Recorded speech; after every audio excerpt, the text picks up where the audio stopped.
அதாவது இது நம்ம நாடு, அது நம்ம ஊர், தமிழ்நாடு நம்ம ஊர். இந்த ஊரில் எல்லாரும் வாழலாம், அந்த ஆள்பவன் தமிழனாக இருக்க வேண்டும். அதற்கான சீமானவர்களை உரையாற்ற வருக வருக என்று நான் வரவேற்கிறேன்.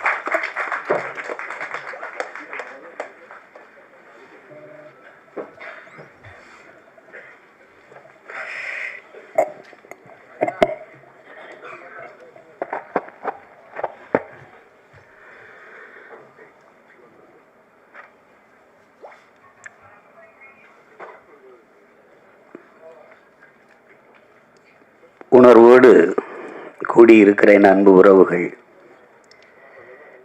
மதிப்புமிக்க ஊடகவியலாளர்கள், இதழியல் தோழர்கள்,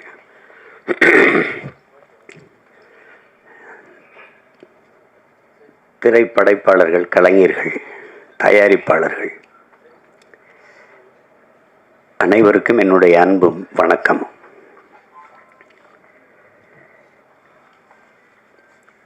சல்லியர்கள் அதை படம் என்று சொல்வது அது அவ்வளவு பொருத்தமான சொல்லல்ல. அது படம் இல்லது, ஒரு வரலாற்று ஆவணம். அது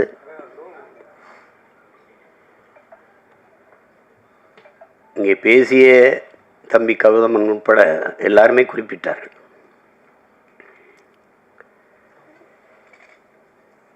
ஒரு வரலாற்றை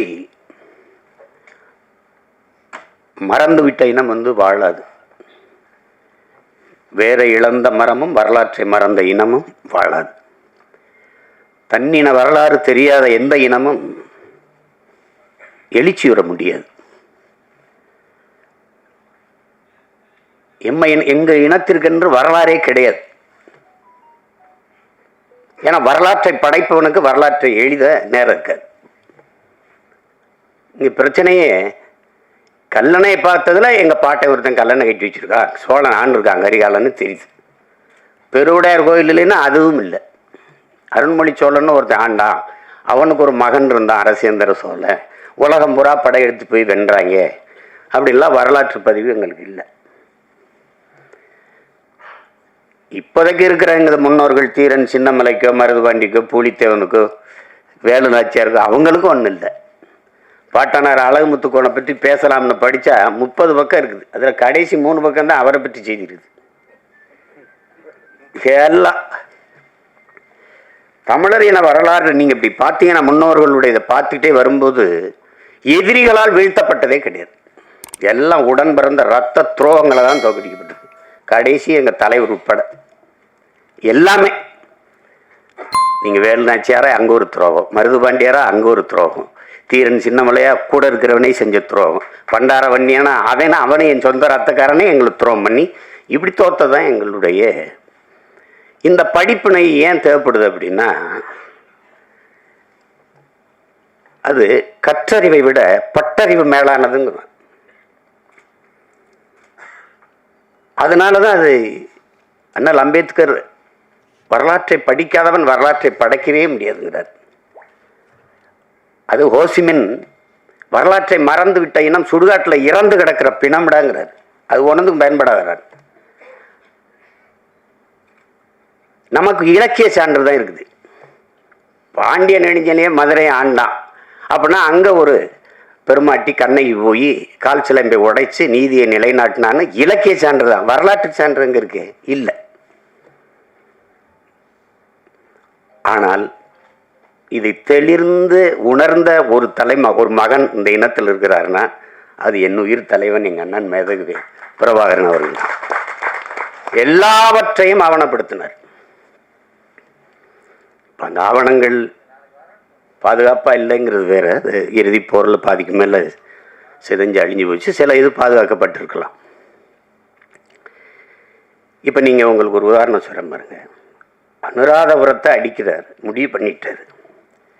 21 போராளிகள் போறாங்க, கரும்புலி மறவர்கள். இதுல 3 பேர் படப்பதிவு, இது இந்த போரை பதிவு செய்யறதுக்கு மட்டுமே 3 பேரை அனுப்புறாரு. உன் உடன் பயிற்சி எடுத்தவன், உடன் பிறந்தவன், இது ஒரே நோக்கத்துக்காக நிற்கிற ஒரு தாய் பிள்ளைகள் அவன் ஓடி செத்துட்டா கூட அவனை போய் தூக்குறதுங்கிறதுலாம் வேலை இல்லை.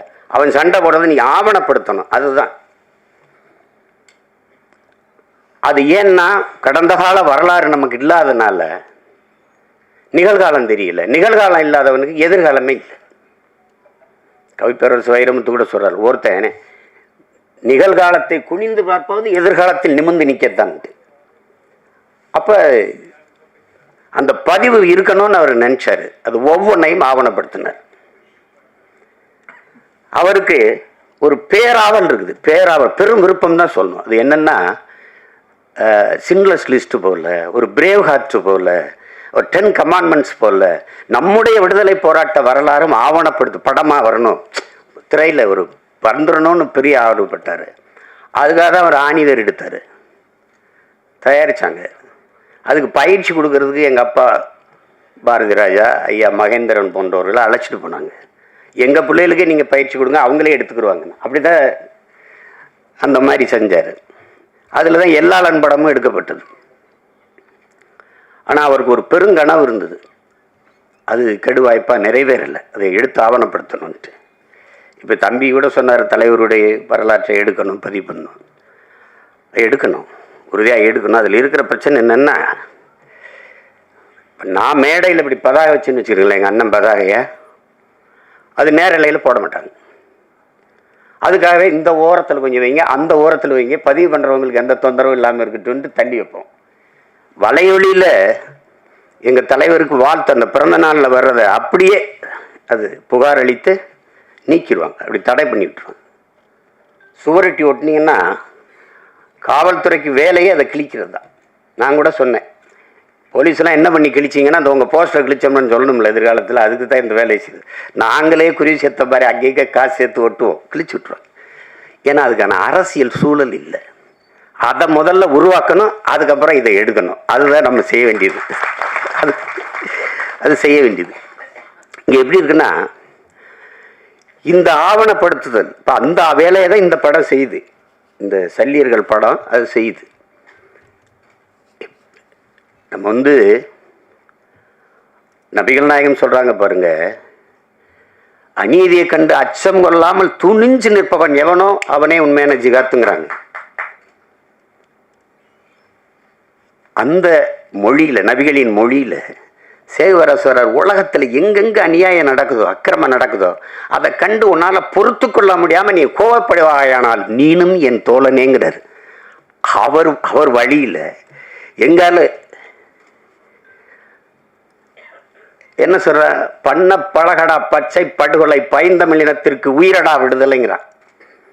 வலியோர் சிலர் எளியோர் தம்மை வதையை புரிகுவதா, மகராசர்கள் உலகாளுதல் நிலையாம் எனும் நினைவா, உலகால உனது தாய்மிகு உயிர்வாதை அடைகிறாள் உழவாது உதவாது இனி ஒரு தாமதம் உடனே விழித்தமிழாங்கிறான். அப்படி விழித்து கொண்ட வீர மறவர்களின் வரலாறு தான் தமிழருடைய வீரகாவிய வரலாறு. அதுல ஒரு துளி அந்த போராட்டத்தில் ஒரு துளி, ஒரு சின்ன பகுதி, அதுதான் இந்த சல்லியர்கள். மருத்துவங்கிறது மனிதத்தினுடைய மகத்துவம். தன் உயிரை எடுக்க வந்தவனுக்கும் உயிரை கொடுக்கிற ஒரு அறம் சார்ந்த மறவர்கள் தமிழர்கள் என்பதை இந்த படம் உணர்த்துது. ஏன்னா அறம் செய்ய விரும்பு, இது அறிவு மூதாட்டி அவ்வை நமக்கு தந்த தமிழ். அரசியல் பிழைத்தோருக்கு அறம் கூற்றாகுங்கிறது அது இளங்கோவடிகள் தந்த இனிய தமிழ் எல்லாம் நமக்கு கற்பிக்குது. அப்படி அறம் சார்ந்து நின்ற மறவர்கள் தமிழர்கள் மனிதநேயவாதிகள் அல்ல என் உடன் பிறந்தார்களே, தமிழர்கள் உயிர்மை நேயர்கள். உலகத்தில் எல்லாரும் கல்லு மாவில் கோலம் போட்ட போது என் இன சொந்தங்கள் மட்டும்தான் அரிசி மாவில் கோலம் போட்டான். ஈக்கும் எறும்புக்கும் அது இரையாக இருக்கட்டும்ட்டு அவ்வளவு பெரிய ஒரு இனம். புறப்பொருள் வெண்பாமாலை பாடுது, கொடையில எல்லாம் இருக்குது, கொடை வள்ளல்கள் இருக்கான். உலகத்தில் நாடை ஆண்டவனே வள்ளல்களாக இருந்தது, நாட்டை ஆண்ட மன்னர்களே வள்ளல்களாக இருந்தது தமிழர் இனத்தில் தான். அந்த இனத்தில் இந்த பாரியும் பேகனும் தான் ஆகச்சிறந்த கொடையாளிகள்னு புறப்பொருள் மேலப்படுது. அப்போ ஏன் அவன்லாம் ஆய் நல்லி அதிகமானலாம் காரி ஓரியில் அவங்களாம் இல்லையா அப்படின்னா, இல்லை, பாரியும் பேகனும் தான் ஆகச்சிறந்த கொடையாளர்கள். ஏன் அப்படின்னா, இந்த கேட்டு கொடுக்கறது கொடை தாங்க, ஆனால் கேட்கும்போது அவன் தன்மானத்தை இழந்துடுறாங்க, அதனால சிறந்த கொடை இல்லை. கேட்காம கொடுக்கறதும் கொடை தான். ஆனா அதையும் விட ஆகச்சிறந்த கொடை இருக்குது. அது என்னன்னா, கேட்கும் திறனற்ற உயிர்களுக்கு கொடுக்கறதுங்கிறான். முல்லை கொடி வந்து தேர விட்டுட்டு இப்போ பாரு இல்லைன்னு சொல்லாது, அது குச்சியை வண்டி விட்டாலே போதும். இல்லை அரண்மனையில் போய் ஒரு சேவகனை அனுப்பி விட்டா போதும், அங்கே ஒரு கொடி தள்ளாடிக்கிட்டு இருக்கு, ஒரு குச்சி வண்டி வச்சுட்டு வாடான்னு. நம்ம அரண்மனைக்கு போய் வர்றதுக்குள்ள அந்த செடிக்கு ஏதாவது ஆபத்து வந்துருச்சு, தேர விட்டுட்டு நடந்து போயிட்டேன். அதனாலதான் அவன் சிறந்த. அது பார்த்தா பைத்தியக்காரத்தனமா இருக்கும். ஆனா மேலோங்கி நிற்பது தமிழில முன்னோர்களின் உயிர்மை நேயம் என்பதை நாம் உணர்ந்து கொள்ள முடியும். அதை தான் பேகன் பண்ணதும். மயிலின போர்வை கேட்டு கடிச்சான்ட்ட அது இளங்காத்துல குளிர்காத்துல தான் தோகை விரிச்சு நல்லா ஆடும். அவர் போர்வையை கொடுத்தாரு, அந்த குளிர நடுங்குன்னு சொல்லிட்டு அது கதையா கூட இருக்கலாம், கற்பனையா கூட இருக்கலாம். நீங்க அகநூறார் படுது, தாதுன் பறவை பேதூரல் அஞ்சி மணி நான் ஆர்த்த மாணவனை தேரன்னு படுது. தலைவன் அரசன் போய்கிட்டு இருக்கான் காட்டுக்குள்ள, தேரோட்டி ஓட்டி போயிட்டு இருக்கான். காட்டுக்குள்ள போகும்போது இந்த தேரை நிறுத்துப்பா, இந்த தேரில் அலங்காரத்துக்காக அழகுக்காக தொங்க விட்டுருக்கல மணி, அந்த மணியை நான் அப்புறம் அடக்குப்பா அப்படின்னு. அவன் அப்படி மண்ணை உருட்டி உருட்டி மணிக்குள்ள தள்ளி தள்ளி சத்தம் கேட்காம நிறுத்துறான். ஏன் இந்த வேலையை செய்யறீங்க அப்படின்னு கேட்குறான். அந்த தேரோட்டி வந்துடுறான். காட்டுக்குள்ள போறோம், தேர் சல் சல்னு சத்தம் எழுப்பிட்டு வருது இந்த சலங்கை. அந்த மலர்கள்ல தேன் சிட்டு வண்டுகள் இந்த வண்ணத்து பூச்சி எல்லாம் தேன் ஒன்று கொண்டு இருக்கும், இந்த சத்தத்துல பயந்து ஓடிரும்டா, அதனால நிறுத்துறான். அப்ப இதுல இருந்து என்னன்னா, தமிழர்கள் உயிர்மை நேயர்கள். ஏன்னா பகுத்துண்டு பல் உறவுகள் ஓம்புகன்னு பாட வேண்டியதானே, ஏன் பகுத்துண்டு பல் உயிர்கள் ஓம்புகன்னு வள்ளுவம் பாடுது, திருக்குறள்ல மறைமொழியில பாடி வைக்கிறாரு. பிறப்பு ஒக்கும் எல்லா மனிதருக்கும் எழுத வேண்டியதானே, பிறப்பு ஒக்கும் எல்லா உயிருக்கும் எழுத வேண்டியது. அந்த அறம் சார்ந்து வாழ்ந்த இனத்தின் மக்கள் அது ரொம்ப அண்டை அயலானுக்கும் அன்பு காட்டுங்கிறார் நபிகள். தன்னை போல் பிறரையும் நேசிங்கிறார் இயேசுபிரான். இன்னார் செய்தார் ஒருத்தர் அவர் நன்னையும் செய்து விடுங்கிறாரு நம்ம பாட்டினார் வள்ளுவ பெருமகனார். அந்த அறம் சார்ந்த கூட்டம் தம்பி சொன்னதெல்லாம் அது ஒரு துளி கதை.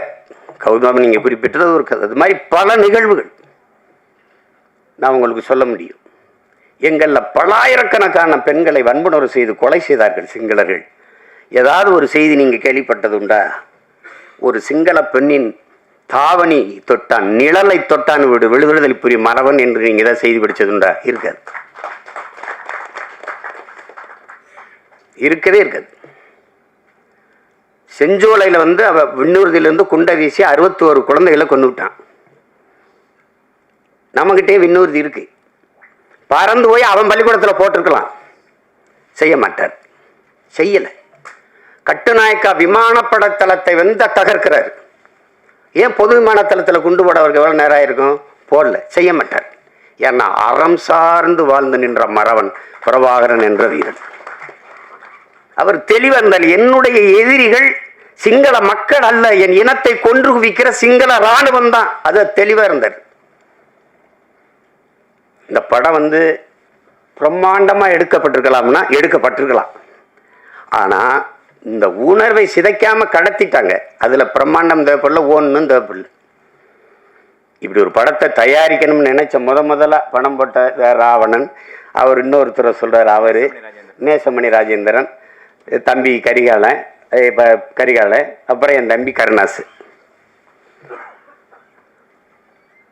அது ஒரு முன்னோட்டத்தை காட்டினேன். அப்பவே சொன்னேன் நல்லா வந்திருக்கேன் அப்படின்னு. கிட்டு என்னுடைய தம்பி, எங்களோட எங்கள் இயக்கத்தில் இருக்கிறவன் நல்ல பிள்ளை, படைப்பாளி. அவனுக்கு ஒரு ஆற்றல் இருக்கு, அது எழுத்தாற்றல், படைப்பாற்றல் எல்லாம் இருக்கு. படத்தில் உரையாடல்கள் அவ்வளோ நேர்த்தியாக இருக்கும். காட்சி அமைப்புகளில் எதுவும் பொய் சொல்லிட முடியாது. ஏன்னா வரலாற்று இலக்கியம் பொய் பேசும், புராணங்கள் பொய் பேசும். உருகி சுகம்பரா மார்வை திரிகி எரிந்தால் தீயிட்டால்னு சிலப்பதிகாரம் பாடுது. நான் போய் எங்கள் வாத்தியார்கிட்ட கேட்டேன், இப்போ வேற மதுரையா? அப்போ மதுரை எரிஞ்சு போய் புதுசாக வேற மதுரை வந்துச்சா அப்படின்னு கேட்டேன். அவர் அப்படி இல்லடா இருக்கா, அப்படி இல்லடா, அவளுடைய இதை அந்த துன்பத்தை நினைச்சு மதுரை அந்த மண்ணில் வாழ்ந்த மக்கள் வயிறு எரிந்தார்கள், நெஞ்சு எரிந்தார்கள். அதுதான்டா அது பற்றி எரிந்தது மதுரைன்னு வருது. அப்படிதான்டா எழுதுறது. தீ பிடிச்சி எரிஞ்சிடலடா அப்படின்றாரு. அது சொல்லும், சுவைபட சொல்வதற்கு சொல்லும். ஆனால் வரலாறு எப்பவும் போய் பேசாது, பேசக்கூடாது. அது மாதிரி இது காட்சி கற்பனையில் செஞ்சது இல்லை. போர்க்களத்தில் உங்களுக்கு தெரியாத இறுதி போர்லாம் எங்களுக்கு மருத்துவமனையில் தான் முதல்ல கொண்டு போட்டாங்க. பள்ளிக்கூடங்களில் தகர்த்தான், ஊடகங்கள் எல்லாம் தகர்த்தான். கர்ப்பிணி பெண்கள், வயது முதிர்ந்தவர்கள், பச்சிலம் குழந்தைகள் மீது குண்டு வீசக்கூடாது, அவன் அதையே குறி வச்சு செஞ்சான். ஆனால் அதில் எந்த இடத்துலையும் எங்கள் தலைவர் தடம்பரன்று உணர்ச்சி வயப்பட்டோ கோவப்பட்டோ செஞ்சில்லார். அவன் செஞ்சான். கடைசியாக மரத்து நிழலில் ஒரு வேட்டியை கட்டிக்கிட்டு அதில் நீங்கள் நம்ம அனஸ்தீசியா மயக்க மருந்து கொடுத்து இந்த கால் காயம் பட்டுருச்சுன்னா நீக்குவோம், கட்டுப்பு கைப்பட்டுருச்சுன்னா ஒன்றுமே இருக்காது. அந்த சிதைந்த காலை அது சரி பண்ணால் அப்படி அந்த காயத்தோடு அந்த வலியோடு தான். அவ்வளவு ஈகம் செஞ்சு போராடிய மக்கள் நாம். அதை மறைக்கப்படுதுன்னா எவ்வளோ கஷ்டமாக இருக்கும் பாருங்கள். நீங்கள் ஒரே வார்த்தையில் எங்களை பிரிவினைவாதிகள், தீவிரவாதிகள், செப்பரேட்டிஸ்ட்டு, டெரரிஸ்ட்டுன்னு கடும் கோவம். அங்கே தான் நமக்கு இப்போ வெறுப்பும் கோபமாக வர்றது காரணம் அதுதான். உனக்கு என்ன தெரியும், வரலாறு தெரியாமல் பொழைக்க போன இடத்துல பிரபாகரன் நாடு கேட்டுக்கிட்டு இருக்கான். டேய், ஏன் பூமிடாது பொழைக்க வந்தவன்ட்ட நாங்கள் பறி கொடுத்துட்டோங்கிறதான் வரலாறு. அதுதான் இங்கே பிரச்சனை. அதுதான் அதனால இந்த ஒரு வரலாற்று ஆவணமாக நான் இதை பார்க்குறேன். அந்த போர்க்களத்துலேயும் அந்த சூழல்லையும் காயம்பட்ட போராளிகளுக்கு மருத்துவம் கொடுக்கறதுக்கு பதுங்கு குழியிலேயே மருத்துவமனையை வச்சு எப்படி அதை கட்டமைச்சிருக்காருங்கிறது நீங்கள் பார்க்கும்போது தெரியும், படம் பார்க்கும்போது. அது மாதிரி தம்பி திருமுருகன் அவர்கள் சொன்னது மாதிரி ஒரு பகைவனாக இருந்தாலும் அவனுக்கு அன்பு காட்டுங்கிறத அதை தான் இந்த படம் உணர்த்துது. முழு கதையும் சொல்லிட்டு இருக்க வேண்டியதில்லை. ஏன்னா நீங்கள் பார்க்கணும், அவசியம் பார்க்கணும். அதில் அந்த நந்தினியாக அந்த மருத்துவ பெண்ணாக நடிச்சிருக்கிற சத்யாதேவிக்கு எவ்வளோ பாராட்டினாலும் தகும். அது புது நடிகை, புதுசாக பங்கேற்றிருக்காங்கன்னு சொல்ல முடியாது. இதே மாதிரி முகம்தான் அந்த நாட்டில், அந்த காட்டில் என்ன பார்த்தனோ அதே மாதிரி ஒரு முகம். அந்த காட்டில் எப்படி எங்கள் போராளி வீரர்களை பார்த்தனோ அதே மாதிரி ஒரு முகம் மகேந்திரன். ரொம்ப நல்லா பண்ணியிருப்பாங்க ரெண்டு பேருமே. அது நீங்கள் பார்த்து அந்த உணர்வை நீங்கள் உள்வாங்கணுங்கிறதா என்னோட. அதுக்காக அதை திரும்ப பேசிட்டு இருக்க வேண்டியதில்லை, அதை செய்ய வேண்டியதில்லை. உலகம் பூரா இருக்கிற என் தாய் தமிழ் உறவுகள் இந்த படத்தை ஒரு படம்னு நம்ம சொல்லிக்கிட்டு இருக்கக்கூடாது. இது ஒரு வரலாற்று, ஒரு படைப்பு, ஒரு பதிவு. அதை நம்ம வரவேற்கணும், பார்க்கணும், நம்ம அடுத்த தலைமுறைக்கு கடத்தணும். தாய்மொழியே நம்ம மறந்துட்டோம். ஒரு தலைமுறைக்கு மேலே தமிழ் எழுத படிக்க தெரியாத ஒரு இனக்கூட்டம் ஆகிட்டோம். மொழி அழிந்து சிதைந்தால் இனம் அழியுங்கிறது வரலாற்று பெரு உண்மை. இப்போ அந்த சூழலில் வரலாறையும் விட்டுறக்கூடாது.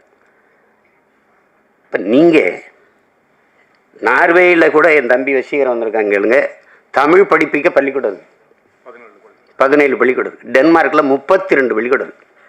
யார் கொடுத்துருக்காங்கிறீங்க? அந்த அரசு. உங்கள் தாய்மொழியை நீங்கள் மறந்து விடக்கூடாது அப்படின்னு நம்மளே தமிழாசிரியர் போட்டு படிப்பிக்குது. ஐரோப்பிய நாடுகள் எல்லா நாட்டிலையும் இருக்குது. ஆனால் ஏன் நாடு தமிழ்நாட்டில் தமிழ் படித்தால் வேலை கிடைக்காது, சோறு கிடைக்காது, ஒன்றும் கிடைக்காது அப்படின்ட்டு இவன் முட்டிக்கால் போடணும். தமிழில் பேசிட்டான்னா அவருக்கு தண்டம் கட்டணும். இந்த மாதிரி பள்ளிக்கூடம் இருக்குது. ஒரு நாள் அந்த பள்ளிக்கூடத்துக்கு மின்சாரம் போகாது, தண்ணியும் போகாது, ஒன்றும் போகாது, வெட்டி இருந்துருவேன். என் தாய்மொழியை படிக்கிறது தான்டா பள்ளிக்கூடம் இருக்குது. இது ஒரு கூட்டம்.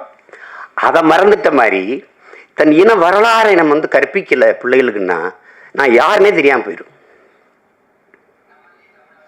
நான் யாரு எனக்கு தெரியவே தெரியாது. அப்போ தன்னை மறந்த ஒரு நோயாளி மாதிரி ஆயிடுவேன். அதுதான் நீங்கள் வரலாறு தான் எல்லா உலகில் எல்லா தேசியனங்களுக்கும் வழிகாட்டியிருக்கு. வரலாறு தான். அப்போ அந்த வரலாற்று பதிவு நமக்கு இருக்கணும். இதை படமாக நீங்கள் பார்க்காமல் நம் பிள்ளைகளுக்கு நான் 2 மணி நேரம் காட்டுற ஒரு பாடம் அப்படின்னு நீங்கள் கொண்டு போய் சேர்க்கணும். எல்லா தமிழர்களும் கொண்டாடுங்க. திரைப்பட ரசிகர்களாக இருக்கிறவர்கள் அவங்களும் நீங்களும் பாருங்க, உங்களுக்கும் பிடிக்கும். என் தம்பி திருமுருகன் சொன்ன மாதிரி, நீங்கள் தமிழனாக இருந்தால் 2000 மடங்கு 1000 மடங்கு கூட பிடிக்காது. அது உண்மைதான். அது அவ்வளவு சிறப்பான படைப்பு. இதில் என்ன பங்கேற்றுக்கிறதெல்லாம் எல்லாம் என் தம்பிகளாக இருக்கிறதுனால ஒரு நெகிழ்ச்சி, நமக்கு மகிழ்ச்சி, அது அளவு கிடந்த மகிழ்ச்சி. கிட்டு அவன் செஞ்சதில் இது ரொம்ப நேர்த்தியான ஒரு இது.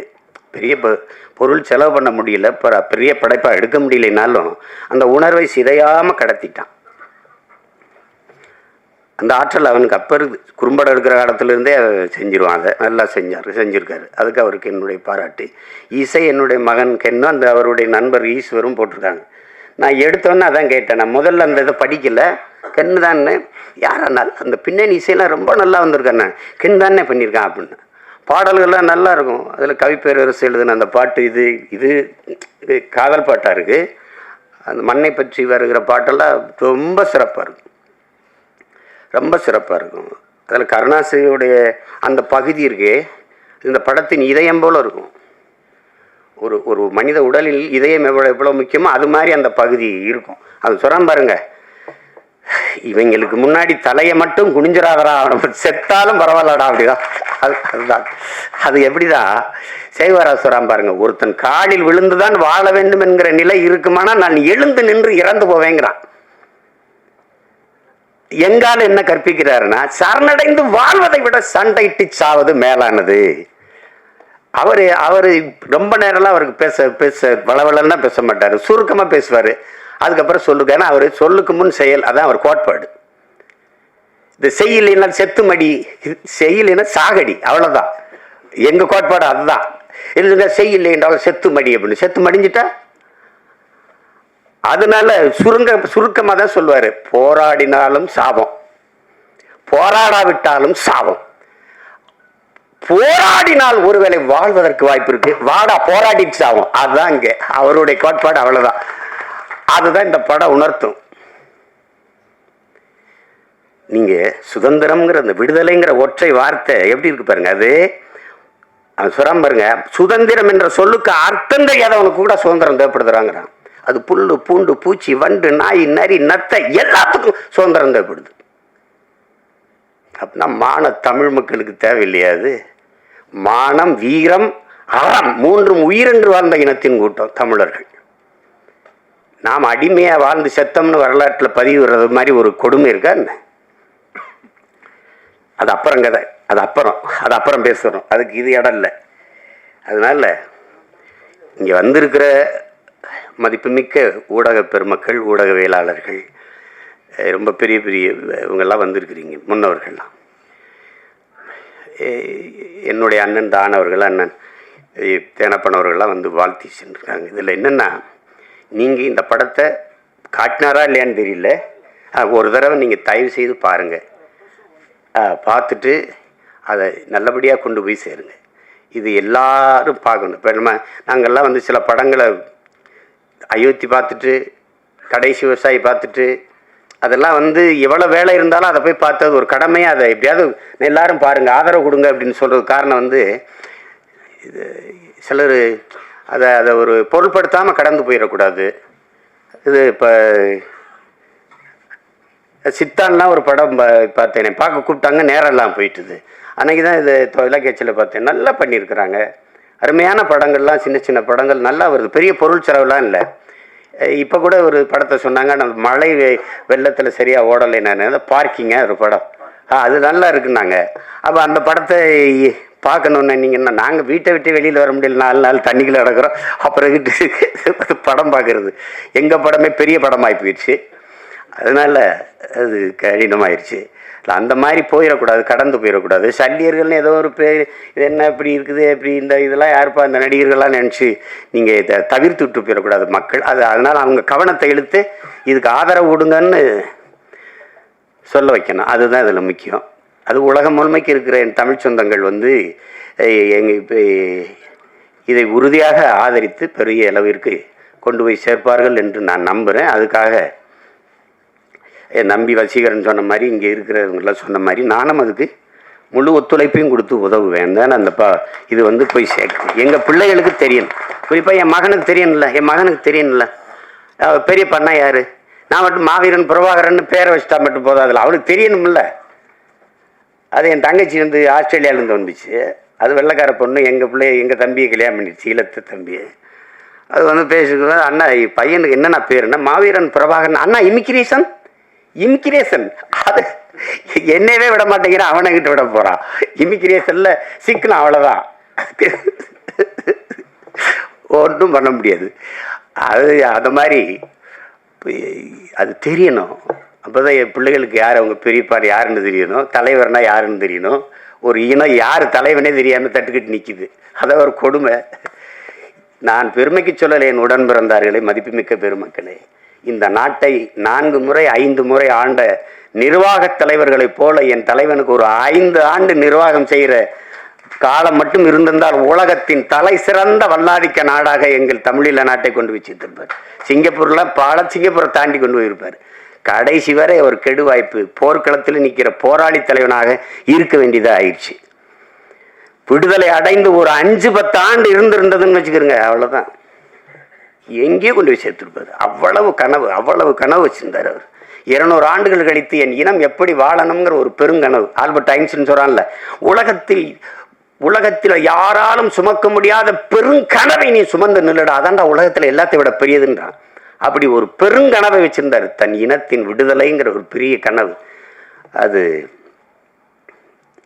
நிறைவேறல. அவர் பிள்ளைகள் நாங்களாவது அதை நிறைவேற்றணும், அதுக்கு தான் அரும்பாடாட்டி கொண்டிருக்கிறோம். அதில் அவரவர் பங்குக்கு என் தம்பி கருணாஸ் சொல்கிறான்ல, கென்னுக்கு நான் இதை தான் விட்டு போகிறேன், இந்த படத்தை தயாரித்து வைக்கிறது.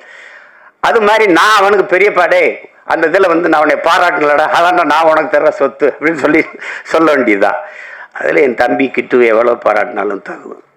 அது நேர்த்தியாக செஞ்சுருக்கான். சிலது எப்படி செய்கிறன்னு தெரியாது, அதை தொடக்கூடாது, ரொம்ப உணர்வுபூர்வமானது. அதை போய் தொட்டாது தேவையில்லாத அது வரும். நீங்கள் 1000 நாய் இருந்தாலும் ஒரு கல் எடுத்துருந்தீங்கன்னா ஓடும். நான் உருவத்தில் சின்னதாக இருக்கிற தேன்கூட்டில் ஒரு கல் எடுத்துருந்தீங்க நீங்கள் தான் ஓடுவீங்க. அது நீங்கள் 1000 பேராக இருந்தாலும் ஓடுவீங்க. அது மாதிரி இது ரொம்ப உணர்வுபூர்வமானது. அதை தொடும்போது கவனமாக தொடணும், இல்லைன்னா சிக்கலாயிரும், அது தேவையில்லாத வந்துடும். அதனால தான் அதை தொடாதீங்க, தொட்டால் கவனமாக செய்யுங்க, எல்லாம் தெரிஞ்சுக்கிட்டு செய்யுங்க அப்படின்னு நம்ம சொல்கிறது காரணம்.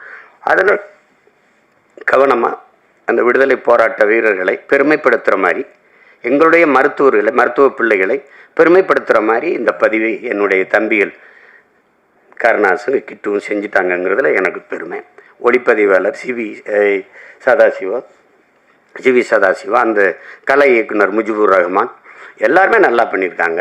அப்புறம் அந்த சண்டையெல்லாம் வடிவமைச்சது யாரான்னு கேட்டேன். அவர் பேர் பிரபாகரன்னா, அப்போ நல்லா தானே வடிவமைப்பு அது இருக்கும். அதனால தான் அது சொல்கிறேன். வீரராஜ் பத்தாக்குறைக்கு அது எல்லாமே சிறப்பாக அமைஞ்சிருக்கு. நீங்கள் பார்த்துட்டு நீங்கள் பேராதரவு கொடுங்க. உலகம் முழுமைக்கும் வாழுகிற என் அன்பு தமிழ் சொந்தங்கள், தாயகத்திலே வாழுகிற தமிழ் உறவுகள் எல்லாரும் இதற்கு முடிந்தவரை இந்த படத்தை பார்த்து உங்களுடைய ஆதரவையும் அன்பையும் அதுக்கு காட்டுங்கள். மற்றபடி படம் வென்ற பிறகு மறுபடியும் ஒரு விழாவை வச்சு நம்ம மறுபடியும் சந்திப்போம். என்னடா தம்பி? உங்கள் அனைவருக்கும் என்னுடைய அன்பும் வணக்கமும். நன்றி.